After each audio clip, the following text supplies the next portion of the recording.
লোভ বহুত খারাপ জিনিস। খারাপ জিনিস কি করে? এই সংসারে পাপের বাপকে, খুব মন দিয়ে শুনবে, পাপের বাপকে, হ্যাঁ, পাপের বাপকে। একবার এক ব্রাহ্মণ কুমার কাশী থেকে পড়ে এসেছে, বিদ্যা অধ্যয়ন করে এসেছে, খুব বড় পণ্ডিত, খুব মহারাজ পাণ্ডিত্য গ্রহণ করে যখন এসেছে, ঘরে এসে উপস্থিত হয়েছে। সব মহারাজ খুব আনন্দিত ছেলে কাশী থেকে পড়ে এসেছে। বাবা বললেন, কি কি পড়েছো? বাবা, এই শাস্ত্র পড়েছি, এই গ্রন্থ পড়েছি, এই পড়েছি, এই পড়েছি। আচ্ছা, তাহলে একটা কথা বলো, পাপের বাপকে? ছেলে তো শুনে একদম চমকে গেছে, পাপের বাপকে? এটা তো আমি পড়িনি। বাবা বললেন, যাও আগে জেনে আসো পাপের বাপকে, তারপরে গিয়ে বুঝবো যে তুমি শাস্ত্রগ্রন্থ পড়েছো। ছেলে বেরিয়ে গেছে এখন মহারাজ জানতে পাপের বাপকে। সেই আবার কাশী যাচ্ছে। যেতে যেতে এখন মহারাজ রাত্রিবেলায় ভাবলো কোথায় বিশ্রাম করব। এই রাস্তার মধ্যে, পথের মধ্যে চলতে চলতে দূরে একটি নগর দেখলো। নগরের বাইরে খুব সুন্দর একটি ঘর দেখেছে, আলো জ্বলছে, ঘরের মধ্যে গিয়ে প্রবিষ্ট হয়েছে। এখন যে ঘরের মধ্যে গেছে সেটা এক বেশ্যার ঘর ছিল। বেশ্যার গিয়ে গিয়ে উপস্থিত হয়েছে। সামনে গিয়ে যখন সেই সুন্দর রমণী বেশ্যাকে দেখেছে, দেখে তাকে প্রণাম করলো। দেবী প্রণাম। সেই দেবী জিজ্ঞাসা করেছে, আপনি কে?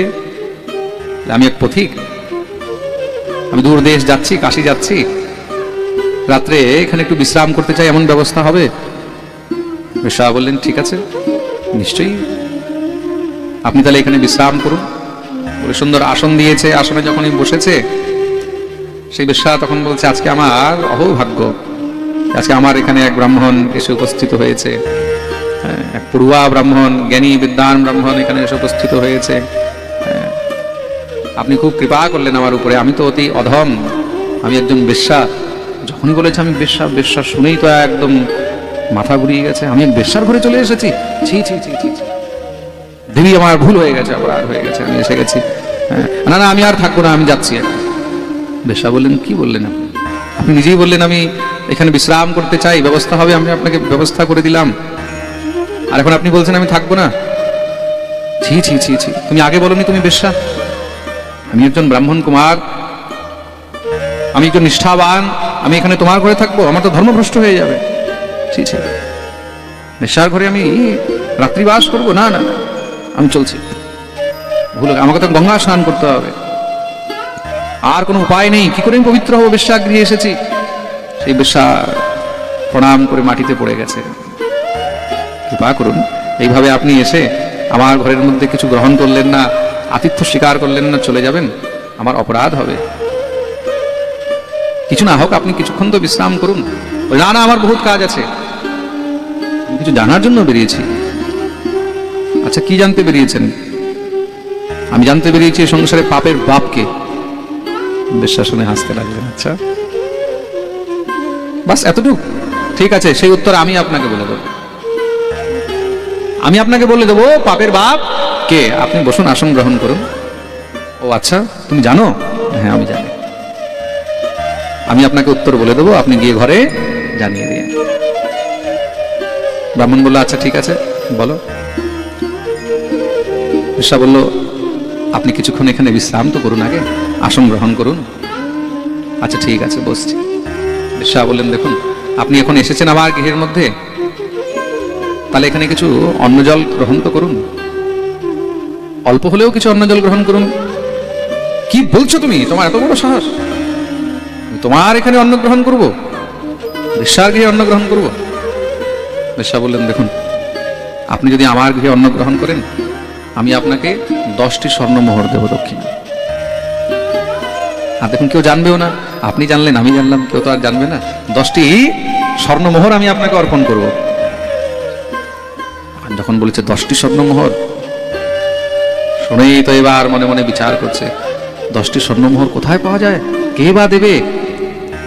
আচ্ছা ঠিক আছে, যাই হোক, অন্ন গ্রহণ করেই নি, কেউ তো আর জানবে না, 10টি স্বর্ণমোহর তো পাওয়া যাবে।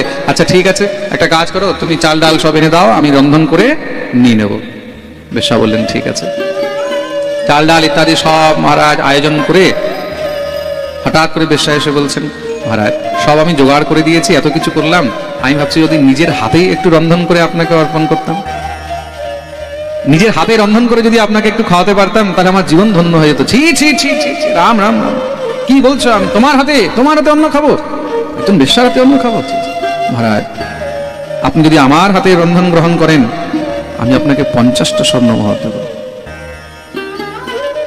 50টা মোহর আমি আপনাকে দক্ষিণা দেব, কেউ জানবে না, শুধু আপনি জানবেন না।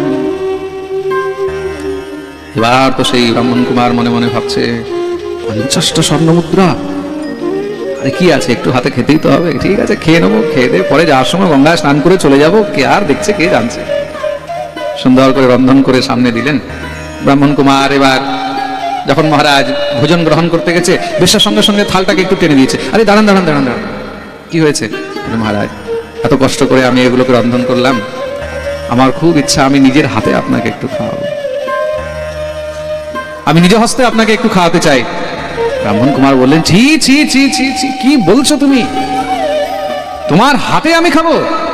সম্ভবই নয়।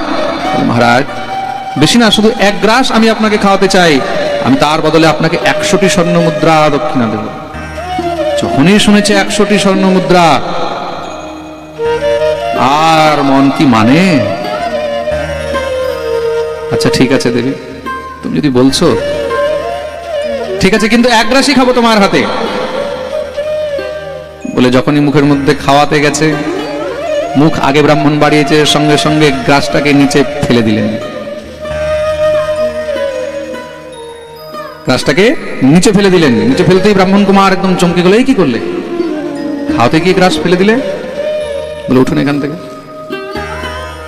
ব্রাহ্মণ কুমার উঠে দাঁড়িয়েছে, কি করছো? তুমি বললে আসনে বসো, অন্ন গ্রহণ করো, উঠুন এখান থেকে। উঠে দাঁড়িয়েছে। বলে কিছু বুঝলেন? মানে আপনি কি জানতে এসেছিলেন? বলে পাপের বাপকে। এখনো বুঝতে পারেননি? বলে দেবী এখনো বুঝতে পারিনি। বলে আপনি আমার আসন গ্রহণ করছিলেন না, আমার হাতে জল গ্রহণ করছিলেন না, আর এখন আমার হাতে আপনি খেতে পর্যন্ত রাজি হয়ে গেলেন, কিসের জন্য? বলে একমাত্র লোভের জন্য। তার জন্য পাপের বাপ হলো লোভ। প্রেম সে বলো, বলিয়ে ভক্তবৎসল ভগবান কি। এই সংসারে পাপের বাপ হলো লোভ। যাও গিয়ে নিজের ঘরে বলে দেবে। আত্মগ্লানিতে ভরে গেলেন, বেশ্যাকে গুরু মেনে নিলেন, তাকে প্রণাম করে সেখান থেকে চলে গেলেন। বলিয়ে ভক্তবৎসল ভগবান কি। মনে রাখবে, এই সংসারে দুরাচারীও ভালো, অনাচারীও ভালো, সদাচারী যদি নাও হয়, অনাচারীও ঠিক আছে, কিন্তু লোভী বহুত খতরনাক। যার ভিতরে লোভ আছে সে যে কোনো অপরাধ করতে পারে, যে কোনো পাপ করতে পারে। প্রেম সে বলো, পাপের বাপ হলো লোভ। তার জন্য লোভী থেকে সবসময় সাবধান থাকবে। যার মধ্যে লোভ আছে তার থেকে সাবধান। লোভী ব্যক্তি গুরু তো অনেক দূরের কথা, লোভী ব্যক্তিকে বন্ধুও বানাতে নেই। যে লোভী তার সঙ্গে বন্ধুত্ব রাখতে নেই। লোভী ব্যক্তি থেকে সবসময় দূরে থাকবে। লোভ এত খারাপ জিনিস। বলিয়ে ভক্তবৎসল ভগবান কি জয়।